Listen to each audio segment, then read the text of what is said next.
Sheekadani maanta waxay ku saabsan tahay gabadhan oo la noolay eedadeed. Gabadhan waxay ahayd eedadeeda mid wax markay u dirto xoogaa soo habsanta. Eedadani markii ay waxay u dirsato ay kasoo dahaysana waa ay ku qalin jirto afraadii jirtay. Eedadaas waxay dhashay gabar ayada camal. Gabadhaasna waxay ahayd gabar mar walba la kulkuliya. Markaas ay waxay dalabatay kalluun. Gabadhii inay isu jeesatay ay waxay ku dhahday gabadhan orod kalluun u keen. Gabadhii badda ayay soo istaagtay iyadoo isla hadlaysa ayaa waxaa ka dafay katiinad qorta ugu xirneed ayaa ka dafay kalluun. Bacdi waxay ka bariday inuu siiyo kalluunkan baasheeda waayo hooyadeed ay ku soo xasuusin jirtay oo hooyadeed ayaa hadiyad ahaan u siisay. Laakiin warkeeda muusan maqlin ilaa ay ka bursato oo geeyay badda meesha ay guri ka tahay. Gabadhiina meel ay ka u naqata ayay weysay. Kabacdina waxay bilowday inay iska sii socoto. Markaas ayay waxay aragtay god weyn oo ku yaala dhinaca badda agteeda. Gabadhiina waa ay soo gashay.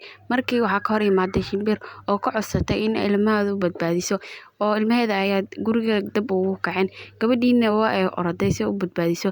Markaas ayay nasiib wanaag waxay heshay tubo meesha taale waxayna bilowday in ay ka damiso.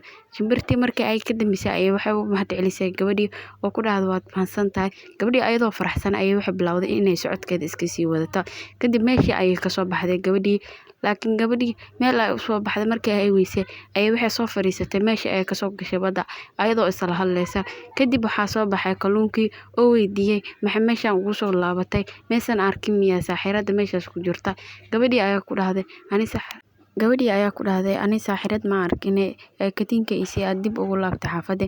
Waxay weydiisay sababta oo la hadli karo markii uu sheegayna waxay ku dhahday wuxuu yiri aniga bini'aadan ah miyaa caawinaysa. Gabadhii ayaa ku dhahday haa waan ku caawinayaa. Kalluunka ayaa dhahay saaxirada furo iga soo qaad. Saaxiradii ayay u imaatay gabadhii oo salaantay. Markaas ayay ku dhahday kalluun baddaas ku jira ayaa iga codsaday in aan caawiyo ay sii. Saaxiradii markii dambe waa ay ku xanaaqday laakiin gabadhii maysan dhegeysan oo furaha ay kartoonka ka soo baxsatay.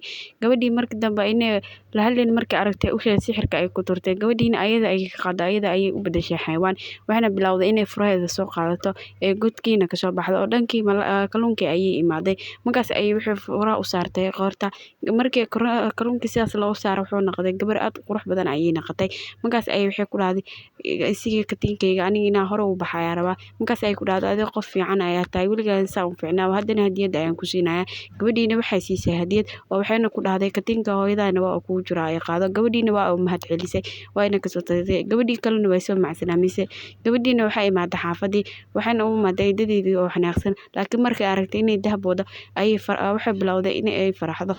Gabadhii ayay ku dhahday gabadheedii inta ay ka keentay waxaan wado. Gabadhii ayaa u sheegtay meesha ay ka keentay. Markii ay u sheegtay meesha ay ka keentay eedadii aad ayay u faraxday. Markaas ayay ku dhahday gabadheedii aniga cashada noo karinaya ee iska seexo waxba ay iswareerin waa aad daalan tahay. Gabadhiina run ay u maleysay waxay bilaabeen inay ka soo tagto laakiin islaantii waa ay xanaaqday oo way ay u diidaneed inay haysato. Ayadoo jiifta ayay waxay bilowday inay soo gaagaanto si ay ka soo qaadato oo gabadheeda qolkeeda ay imaatay. Gabadhii ayaa weydiisay meesha ay ka keentay. Markii uu sheegtay meesha ay ka keentay inay gabadhaas ka soo xaday wuxuu isku bedelay mas.